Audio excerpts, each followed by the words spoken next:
Hello everyone, and welcome back to Delta Aquatics and Exotics. My name is Anne. Welcome if you have never been here before, or welcome back if you are returning. You may have noticed it's been a minute since I went ahead and posted a new video. I've been super busy with vet school stuff. I received my white coat, I have started my rotations, so my life has just been a little bit busier than it was before. But I'm super happy to be back, and I'm really excited to talk about today's topic, which is Planet Zoo 2. The trailer just released last week, and I'll go ahead and show some footage of it here. But I wanted to give you my overall thoughts, things I'm excited for with this new game, and things that I hope that they bring to the table, as it really seems like this developer seems to be caring a lot about the user experience. And from right off the get-go with the trailer, we're diving into things like aquariums and aviaries, which is something that the players have been requesting since the dawn of Planet Zoo 1. So come along with me today, we'll chat about what Planet Zoo is, for those of you who don't know, giving a little bit of a background, as well as my experience with the game, and then kind of things I saw in the trailer that I'm excited for, as well as some things that I do really hope that they address in this new edition of this game. As well as I also have a few thoughts on things that the players are already saying, which I'll address near the end of the video. So thank you guys for checking this out, and let's get into it. Planet Zoo is a simulation game where you can run and design your very own zoo. It is made by Frontier Developments, and it is kind of a second in their kind of series of rebooting old tycoon and simulation games, with their first installment being Planet Coaster, very reminiscent of Roller Coaster Tycoon, and now Planet Zoo, which is seen as the successor of Zoo Tycoon. I had both games when I was growing up, Zoo Tycoon 1 and then Zoo Tycoon 2, and I can definitely see the similarities and see why people are saying that this is the newest version of the Zoo Tycoon games. For the record, Frontier Developments did not design Zoo Tycoon 2. Zoo Tycoon 2 was made by Blue Fang Development, who has unfortunately gone out of business. And I do think Frontier may have had something to do with a certain version of Zoo Tycoon, but that one's not headcanon to me, so we're not going to talk about it. But this kind of game really picked up where Zoo Tycoon 2 had left off. Zoo Tycoon 2 was groundbreaking. Many of us animal lovers out there have at least seen or heard of this game, and if you were a child back then like me, super nostalgic. I played all the way through the first game, I had every expansion pack for the second game, and it did take me a bit, but I did go ahead and grab Planet Zoo and start playing that as well. So the Tycoon era had a really big boom, with many different games coming available, such as Zoo Tycoon, as we've talked about, Roller Coaster Tycoon, SeaWorld Tycoon, and just about any other tycoon type game could be found, as well as simulation games. So this type of genre of video games have been very popular throughout the years, but I at least feel when Zoo Tycoon 2 kind of ended its run, that we had seen a lull in those types of games. Of course, the Roller Coaster Tycoon series had continued on with things like Roller Coaster Tycoon 3, but even then we started to see a lull or a change in how those games were being made and how often they were coming out. With things like Frontier Developments, they really started pioneering their own way and bringing these games in this type of genre back to life. Things like Planet Coaster, as soon as it was released, took off, was a super big hit. I'm still a Roller Coaster Tycoon fan, the older games, so I still play those games, but I've seen a lot from other creators, such as LGR, saying how awesome Planet Coaster was and how customizable everything was and how easy the game is for new players to get into, as well as nostalgic for older players as well. Planet Zoo I was a little bit more apt to jump on, because that type of game was more of what I was interested in when I was growing up. So it took me a little bit, just because vet school has taken over my life. But when I finally had some time, I went ahead and picked up the game, and I will say I've not been too disappointed. Planet Zoo was released on November 5th of 2019. For me, I did not get the game, like I said, right when it came out. I got the game actually only a few years ago. But it was released with a lot of really big fanfare and a lot of really big love from the players, and since its release date, it's had multiple different expansion packs and animal packs, spanning for all different types of biomes all over the globe, and allowing players to really customize what types of zoos they want to make, as well as offering them different gameplay scenarios, as well as different challenge modes, and really bringing a community together to learn about different species, as well as look at different conservation aspects of different species. Things like the Endangered Species Pack, the Aquatic Pack, um, are two packs that I can think of that really kind of changed the game in terms of like scenery items, as well as the different animals that they did bring into the game and help educate players along the way with different add-ins and additions to the zoopedias, which help teach players all about the animals that they want to add to their zoos. Additionally, Frontier Developments have been very active on this game's social media pages, giving players updates to things that the community itself is doing, as well as different information on the different animals and things that are going on within conservation around the world.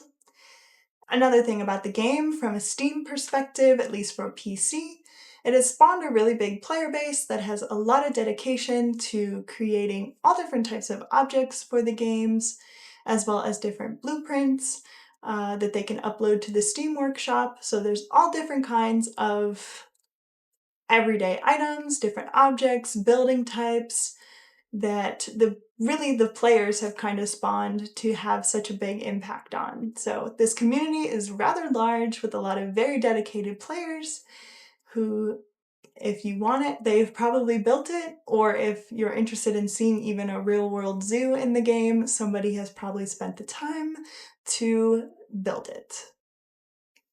Now, within Planet Zoo itself, it is a very reality-based game, so there are no dinosaurs in the game. There are no, as of Planet Zoo 1, there were no marine animals in the game, no fantasy animals in the game at all. So they were very grounded in the species that they chose, and they did their best to make sure that all of the animations, the quirks of the animals, were all up to date with the most scientific knowledge that we have. While I think some of the animals are spot on perfect, some of the animals could definitely use some different work, but as we're going to be talking about today, Planet Zoo, the first edition, or just Planet Zoo, has kind of come to a close, and we're starting off with Planet Zoo 2 now. As I said before, Planet Zoo 2's trailer has just dropped this last week, with many players excitedly joining the live streams and already getting super excited for this brand new game.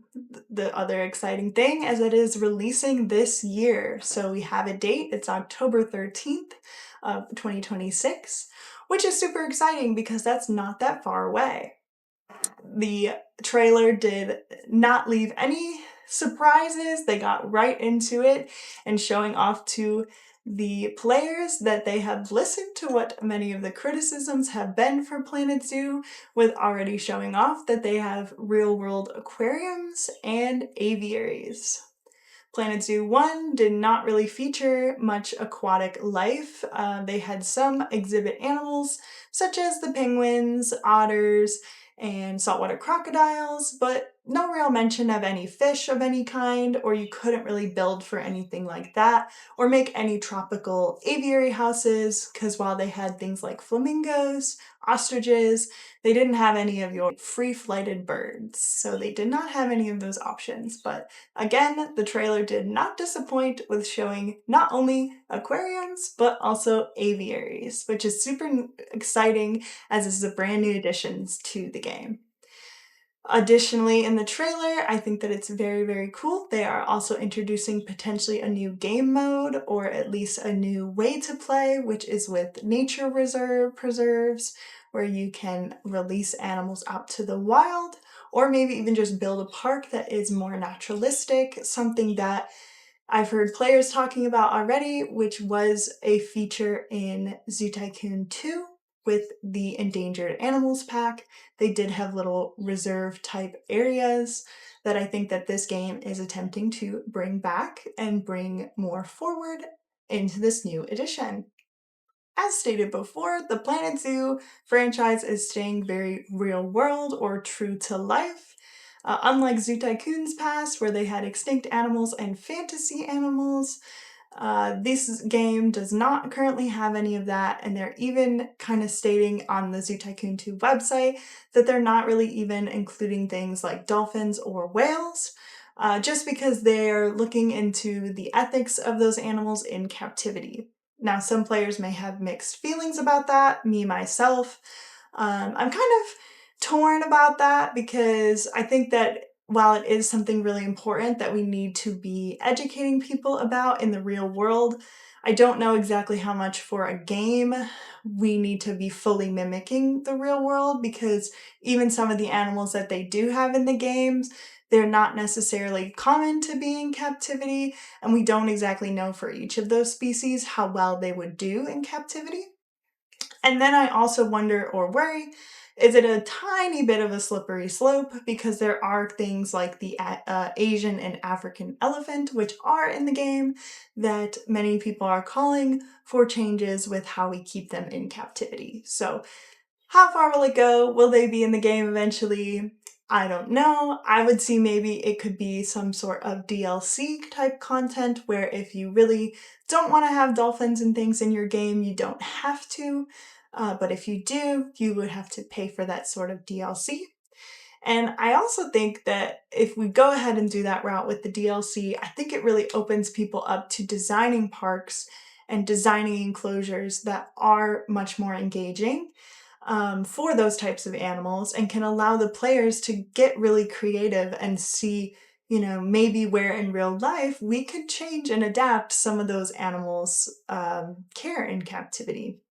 There are a number of AZA facilities which do hold and contain those types of animals, where I think that, like, I think right off the bat, like the Georgia Aquarium, they have all different kinds of obviously aquatic life, even things like dolphins as well. So maybe we can look at how those facilities are taking care of those animals, and then even push those standards even further in the game and help have people, develop their own enrichment ideas, their own decor ideas that can therefore make these animals' lives in captivity much more engaging and much more enjoyable, as well as continue to learn about their conservation efforts.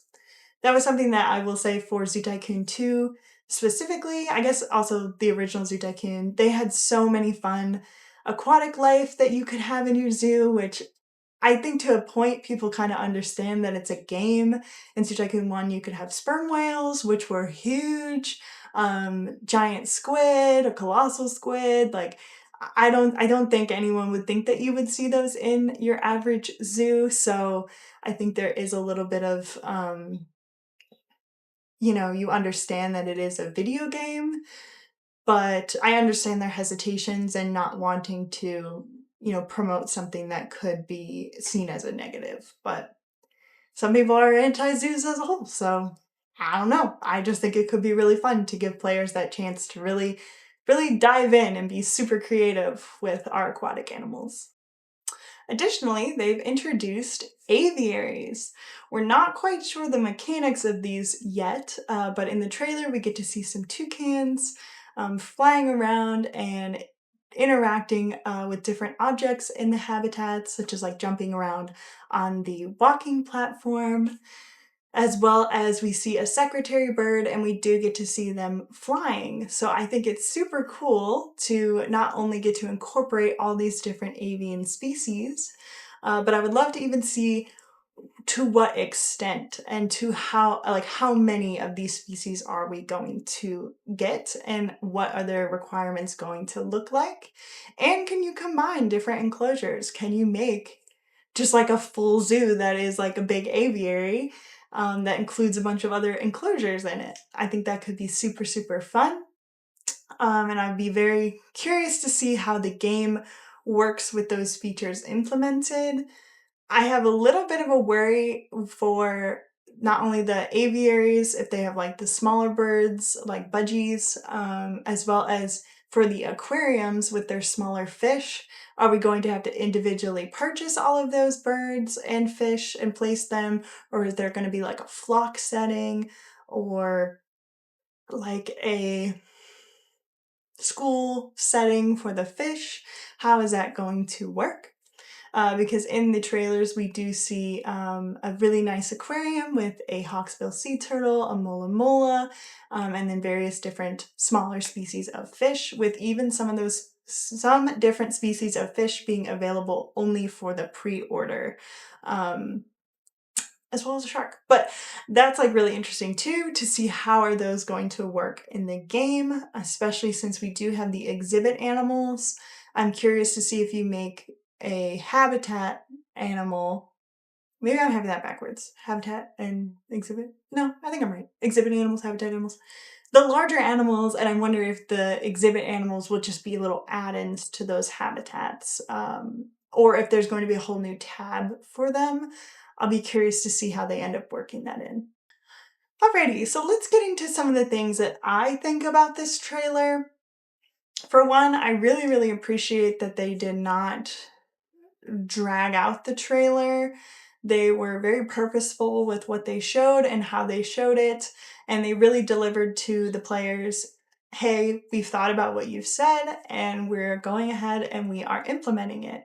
It makes sense now why with every DLC expansion that Planet Zoo released, they did withhold with aquarium and aviary species or avian species, because they're waiting because they have the plan to introduce them in Planet Zoo 2. I think that it'll be really interesting when they come out with more things to show off the game. Example, are we individually placing the fish? Are we getting like a school of fish, a flock of birds? How's that going to work? As well as just more insight into the game. What does the nature reserve or preserve look like? How does that work? And what does this game look like? Is it going to be just Planet Zoo with some new features tacked on? Do we have a whole different kind of features layout? And what else will we be implementing for that? So I think that that will be really interesting to come up and see what they're fully planning with this release. Obviously, nobody has a ton of information yet. I know there are some creators who've been given access to Planet Zoo 2 and some other stuff. I am not one of those people, hence because I have not put any Planet Zoo on my channel, and we will talk about why that is in a minute. But I'll be very curious to see how they're going to implement these new features and what that looks like from a player aspect. Like, what did those options look like in the game, and what does the user interface look like for those types of things? But overall, I really like the trailer. I've watched it like 10 times. I think that it's so interesting. I love already seeing all the fun new quirks, and I can already see people being so excited to implement these new features into their game. Let's talk about some of the things that I am worried about for Planet Zoo 2, because no game is perfect, and obviously we don't have a ton of information yet, but there are some things that I would love to see in Planet Zoo 2, and I would love to see them change about Planet Zoo as a whole, that I hope will be coming in this game. So hopefully I can watch this video later and be like, look, there are all those things that I talked about. The first one is, I think the game itself needs to be able to be slower. There are obviously many time speeds in the game, but I think the days and how things progress are way too fast. When you have a bigger zoo in the game, it becomes very chaotic and very overwhelming. Your animals are always breeding, they're always then having all the babies always grow up, then they're inbreeding, and you can't sell and get rid of them, and then they're dying, and you're having to call and do this. There's too many notifications. It's way too overwhelming. There needs to be a way to slow down the game without making it go like a snail's pace. I just think that the actual amount of daytime needs to be slower so that you can actually look at your park and not be overwhelmed with notifications. I also think there should be different mechanics to help control certain things in the game. I will say, when I played Planet Zoo, when I played Zoo Tycoon 2, you could have really large zoos, and it would get really overwhelming with the notifications. Mostly I found it was because there was a glitch with certain notifications, like it would always be like, this animal can't reach the high feeder, this animal can't reach the water trough, but like it's fine, it's like right there and they were using it, so I don't know why it was doing that. But this game, it's just like, there's infighting, there's inbreeding, there's this animal's injured, like, there's too many notifications and there's way too much to try to manage, so I wish there could be a different way. Slow the game down so there's less going on, but there could be a different way where you could look at different aspects of your game and not feel like you can't work on building your next exhibit or enclosure or whatever habitat because you have 10 other species that are doing 10 other things that are going out of control. And I know a fix to this would be put all the animals on contraceptives because they do have that in the game. But for example, with like some of the pig species, they're breeding fast and they have a lot of offspring. So by the time that those offsprings are growing up, if you haven't managed to put the contraceptives on all of those animals, then they're breeding and they're growing up and then they're having more babies and then the habitat's getting too full and then they're getting sick and then they're dying. Like it just progresses so fast, which yes, I am aware in real life, zoos have a lot of animals. It is chaotic. I extern at zoos. I want to work in a zoo maybe one day. I totally understand, but I do think that those zoos, A, are not moving in a speed like as fast as going on. The animal's not pregnant and then having the baby like super fast. So they have time to like plan and make plans. Um, and then they're not getting overrun by animals. I know with the exhibit animals, you can set certain statistics and say like, hey, this many babies, I only want this many females, I only want this many males, send the rest to the trade center, which I think is a really good idea. But even then, like, I sometimes just don't implement those. I'm designing an area, I'm thinking about, what I'm planning to do, and I'm taking care of those animals, and I'm researching for those animals to get them the best habitats that I can, and we will talk about the exhibit animals in a minute, because I think that that could be totally reworked. But then it's like, okay, well then these animals end up having so many babies, or this animal ends up dying, and then there's nothing in this exhibit, but I don't find out about it until what seemed like 2 months in the game because it's like this. And then it's just really overwhelming and then really sad. So I had to stop playing one of my larger zoos because I came back after like 2 months because vet school takes my life away. And I had to restart. I had to start a whole new zoo because I couldn't get grounded as to where this zoo was and what I was doing before to even think about what I would like to do going forward with that zoo. So slow down the time, give me time, let me breathe, change my notifications, because it's way too many of them, and I'm very overwhelmed. I took my sweatshirt off because I was getting really hot in here. Let's talk about another thing that I hope that they change in Planet Zoo 2. The exhibit animals, I don't like how they're implemented in Planet Zoo 1, and I think that they're more of an afterthought, and obviously they're not going to be as popular or fun to build for as your habitat animals. Your elephants, your zebras, your crocodiles, your lions, tigers, what have you, your big zoo animals. I totally understand that. But I think that they're missing on such an opportunity to give players more fun with these animals by just renegating them to these boxes that you research and you click the little things to have like, oh, new exhibit design and like 3D walls or something, when it's just a tropical box that looks just like the other tropical box, or a desert habitat that looks just like the other desert habitat. I think that these species, as you've seen with my animals, my reptiles, there is so much that is being done with exhibit design for these smaller species, even in zoos. And I honestly think that Planet Zoo, the first game, reflects kind of the actual mentality of zoos, which is just like put these animals in a box and have education platform, like little placards, and like call it good. versus what we're seeing with keepers of these animals who are really stepping up the care and quality of enclosures that these animals are getting. I think that it almost shows like a little bit of a lag behind because, I think of little like channels on YouTube here with like Serpa Design or Ants Canada who are really showing that like these animals can also have super enriching and super fulfilling enclosures that is not currently reflected in the game. And I kind of just feel like they're an afterthought. They sit in these enclosures, they breed, they move around a little bit maybe. Guests like look at them and they're super interested, but you probably like don't often go back. The only times that I really go back to my exhibit enclosures is when there's a problem.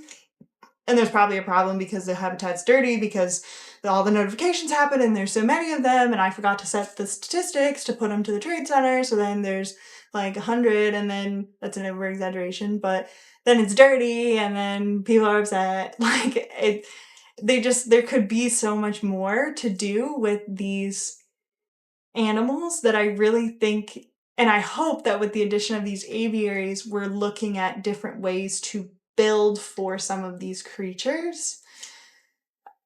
I'm a little bit not optimistic about that because I know that like the axolotl is a pre-order animal for Planet Zoo 2, which we'll talk about that whole spiel in a second, but I think that it kind of just looks like the same.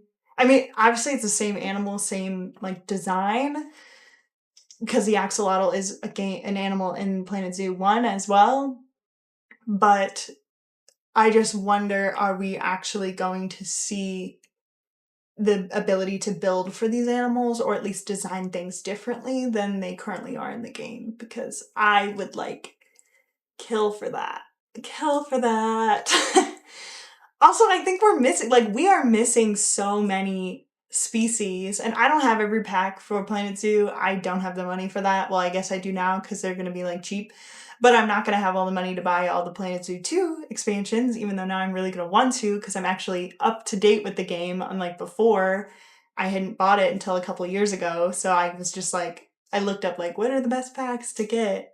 Because we'll talk about the packs again in a second, but we need more species of the smaller creatures in this game. I know we're getting avian and fish, so I feel like they're gonna also kind of come in and hopefully shake up the amount that we're getting, but like you only normally get like 2 or 3 exhibit animals per the DLCs. Maybe it's a little more in some of the other ones, but like obviously more of the attention is on the habitat animals, which I totally understand, but like where are all of our reptile species? Where are the reptiles?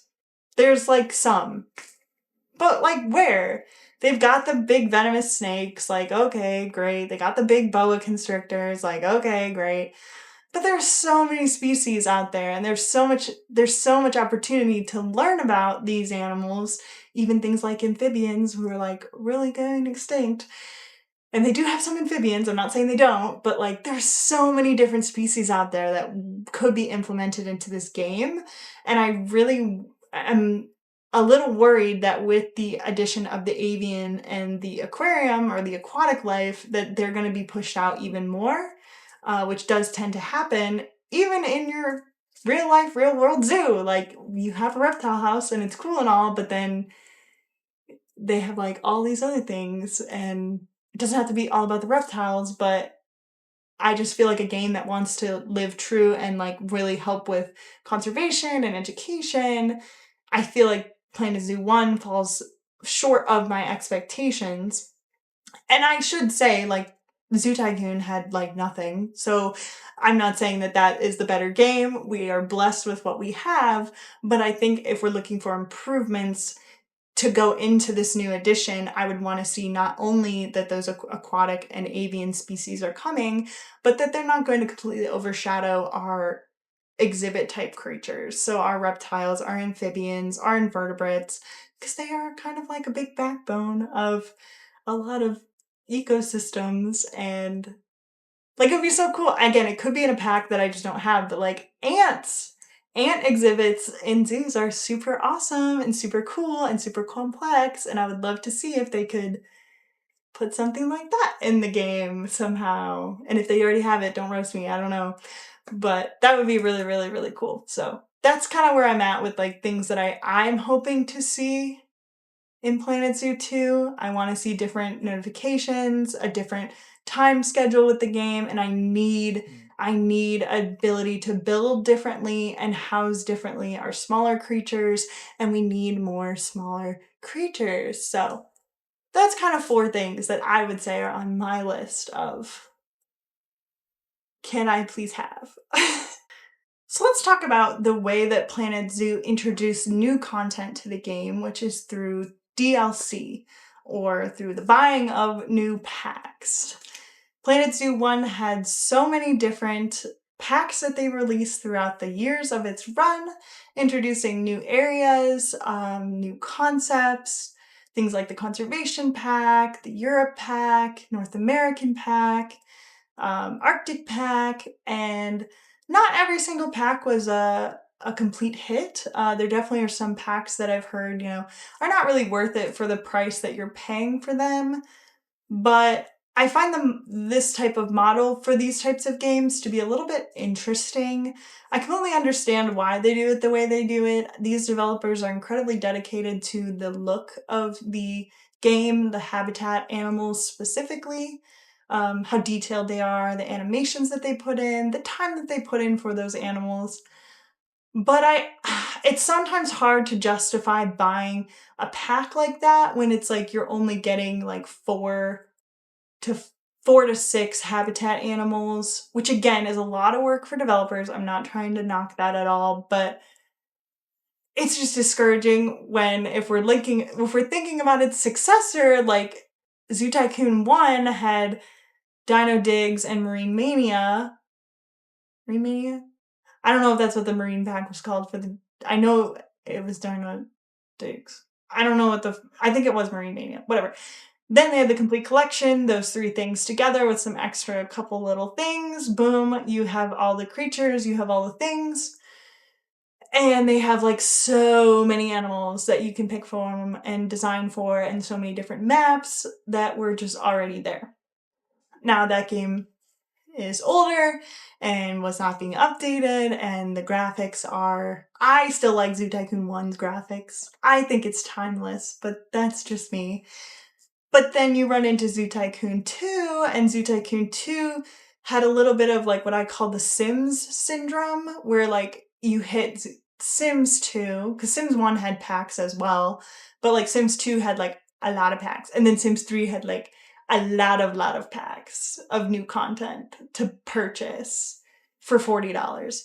And then I don't even talk about Sims 4. Like, Sims 4 is dead to me. We don't talk about that on this channel. Well, we might at some point, but like that is like way, way, way too much, in my opinion, to pay for. That it doesn't seem like a full game to me. And I worry for Planet Zoo 2 that the base game that we're going to get obviously is going to be nowhere near as full as a fully expanded Planet Zoo 1. But I wonder for Planet Zoo 2, are we going to take things out of the base game so that we can put it into packs and DLC content later down the road, maybe like Sims 4? I don't know. I'm not saying they're doing that, but that is something that I would worry about. And I think also, where I just wish that we would sometimes see with these packs, like I would rather see less packs and have more things per expansion and maybe have them cost like more money, because I think that overall I would feel better about that than like a pack every so often with little amounts of content. It almost seems like the stuff packs from The Sims 3. If you don't know what I'm talking about, then just like don't worry about it. But they're like so minor that you just are like, I spent less money, but am I really gonna ever use these things? And to be fair, for the packs, you can pick and choose what types of areas and what types of animals that you would really want to work with and have in your zoos. I'm not from Europe, I'm from North America, and while I really like the Europe animals, that might not be something that I immediately jump for versus the North America pack, which I absolutely loved and jumped right on it to get that one. Or the conservation pack or the aquatic pack, like those brought a little bit more to my game than necessarily somebody else, as they might, want other things in their games, which I think is cool to be able to pick and choose. I think I really liked how Zoo Tycoon 2, even though it had more expansions, it did have the option to kind of have things in more broader categories. We had endangered species, we had the African adventures, marine mania, which again is that, I know that one's called marine mania, but whatever. And then the extinction one, whose names I don't remember, unless that's Dino Digs. I don't know. But like that's like a full encompassing idea into a pack that introduced, not just the animals, but scenery and staff and transportation and like all these different things and different, campaign modes. And I just felt like those games had more to them than the tiny little packs that I get sometimes. So I think that's not really a critique of Planet Zoo 2. It's just a critique of games like nowadays versus when I was younger. But I really don't want to get Planet Zoo 2, the base game, and feel like I'm being cheated before I'm even starting. I don't think that's going to be the case because we've already shown that we have aquariums, we've got avian, they've got all these different scenery packs, and like they look really awesome, and the game looked like really good. But again, that's just a trailer, so like we don't really know. But I just don't want to feel cheated before I'm even starting. On that note, I want to address the things from the community that I've been reading and seeing. A lot of the fans seem to have a problem or are irritated with the fact that they're going to have to buy all the DLC from the first game again, and they don't really understand, like, why would we have to do that? Again, I bring back The Sims because, yes, they're completely different engines from, like, if you look at Sims 2 to Sims 3, for example, like, they're very different, so I can understand why somebody is not like, can I just import my Sims 2 family into my Sims 3 game? I understand why that would be a big jump because, like, if you're looking at Planet Zoo, again, we haven't seen gameplay yet, you would think, like, can I just take my Planet Zoo 1 zoo and put it into the second game? It's like, no, they're going to be different. And, I mean, maybe you can, but I wouldn't expect that you would because they're very different games with potentially different mechanics, and different ways that you will be playing this game that are not compatible with your Planet Zoo 1 zoos. So I think it's a little bit silly to kind of say, well, why do I have to pay for all the DLC again? I just paid for. And I think that's a caveat of the original issue, which is we're paying so much for these DLCs. Not paying so much, but there's so much of these DLCs that you are paying for over such a long amount of time that you kind of feel a little bit robbed when you have to start all the way back over with a brand new game. But that's like the same thing that you could have said for Roller Coaster Tycoon or Sims or whatever. That's just the nature of these games. You're going to have to start back at a different starting point when you have a brand new addition to the franchise. Something that I like genuinely about video games is normally the second editions, like the sequels to original games, are often better than the start. Not always, but often. Unlike movies, where the sequels are normally terrible, they really do tend to improve on the first game's engines and mechanics and, flow of the game and all those other things that you will be happy that you have a kind of fresh start with that. But I think it's ridiculous to say, like, oh, I don't think I should have to pay for the DLC because I already had it. It's like you had it, you paid for it, and you play it on that game, you're done. Like, the door has closed for that. There's no, well, I already bought something that has a koala in it. Why am I buying something with a koala in it? Again, I just think it depends on the kind of games that you've like grown up with. And I understand because we did see it a little bit with like the Sims games with people being like, I already paid for these things, like I'm paying for them again. Yes, you're gonna pay for a vacation pack in every single Sims game, whether it's Sims 1 Vacation.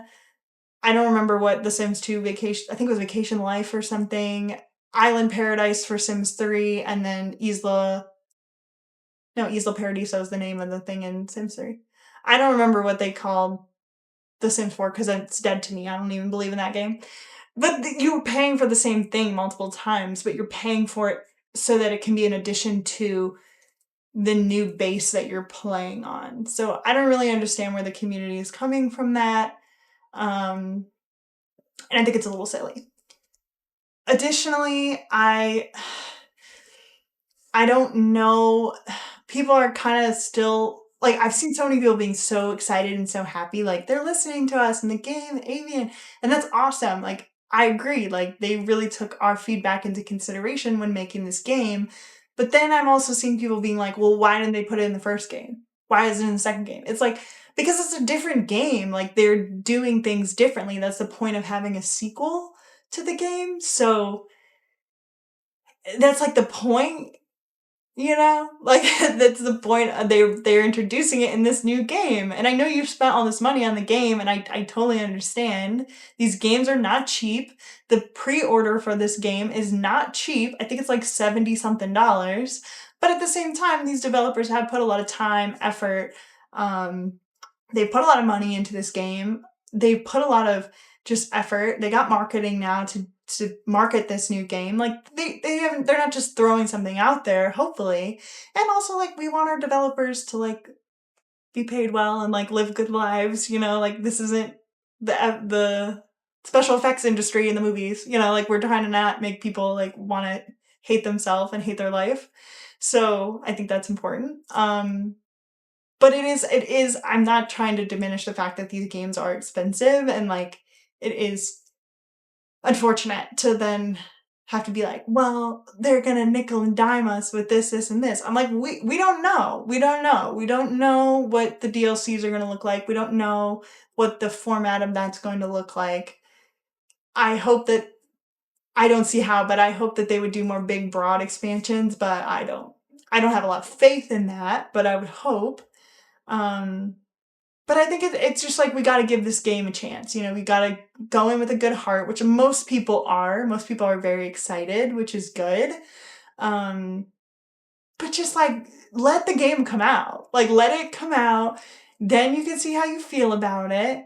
Or just watch reviewers if you don't want to pre-order it. Because I am a little mixed in my feelings on like if you pre-order the game, then like obviously they're going to give you perks for that, which is really cool and really awesome, and it's kind of like swaying me to want to pre-order it. But I'm also like, I don't want to necessarily pre-order it either. I'm like on the fence because it's not exactly cheap to pre-order this game. So you do have to think about that. You know, are the perks of the different animals, I think it's a golden eagle, a shark, a type of fish species, the interactive tiger wall, the donation bins, and something else. I'm missing something else. Are those worth it to justify pre-ordering this game? I don't know. I can't tell you if it is for you, if it's not. I'm not sure, but that is something to consider. And like, I don't know. I feel a little strange about it, but from what I'm seeing and what I'm seeing of this game, I'm excited, and I think that it's going to be a really good sequel. And I hope that not only with the new additions of the new types of creatures, I hope that we're going to get some changes, fundamental changes to the way the game is run and runs and is made. So, okay, I have Emmett here with me to close out the video. Those are just some of my thoughts on this game. I'm on the fence of whether or not I'm going to pre-order it. I've kind of, again, talked about why that is, but overall, I'm really excited for this game. I think that they're doing a really good job with it, and I'm excited to kind of see the new things that come out with the game. I'll be right there to look at the Facebook page and watch the live streams and everything. But as with everything, like nothing's perfect. There are always things that we can improve. So I just kind of wanted to throw my thoughts out there for why I'm excited about this game and what are some things that I am hoping that they're going to implement, and what what my current issues are with the current, oh sorry buddy, with the current Planet Zoo. As to why I don't have any Planet Zoo games on this channel and why I'm probably not gonna show or make a video of me playing this game, I am not very good at the game. I like designing enclosures. I like building out lines, like genetic lines for the animals and housing them in really good, like really cool enclosures, but the piece by piece nature of the customization of the game, I'm not good at. I'm not good at like building onto a structure and like there's a creator Leaf. If you don't know who he is, look him up. His content is fantastic and makes me so jealous.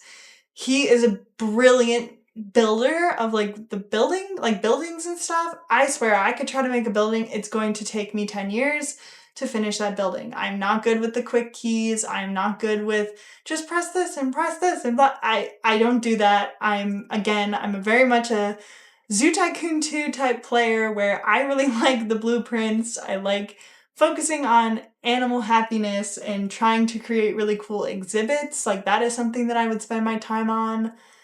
But like building a type of little fence, I suck. I'm not good at it. So I probably won't show you any of that because it's kind of embarrassing, but who knows? Maybe there will be a I built my hometown zoo or something, or I built my dream zoo, because I would love to be like a zoo vet maybe someday, or, you know, have my own type of facility for like wildlife or something. So maybe one day I'll make a video, but don't expect it in the near future because I also can't play video games much when I'm in vet school because I'll fail out. Because I will just play the game. I can play this game for hours. I've played it for probably like 120 hours so far. So again, not a lot. I mean, that is a lot to your non-video game player, but to your Planet Zoo player, that's not that much. Emmett, where are you going? But yeah, so that's that. I hope you've enjoyed this video. Just a little different on the channel, but video games are something that I really enjoy. I think it's a great way to take your mind off life and all the craziness that happens. So it's something that I really, really enjoy alongside movies, which is the start of this channel, was talking about a movie. So this isn't the end though. I'm not going anywhere. I just love to incorporate different things of my everyday life into these videos as well. So if this is your first video checking out this channel, I would love if you would subscribe, ring the bell, comment what you think. I'm curious to see what you guys think of this game, what you think of the trailer, or just anything else that you, any thoughts that you have. Other than that, yeah, I'm kind of bad at these outros, but yeah, we'll see you in the next one.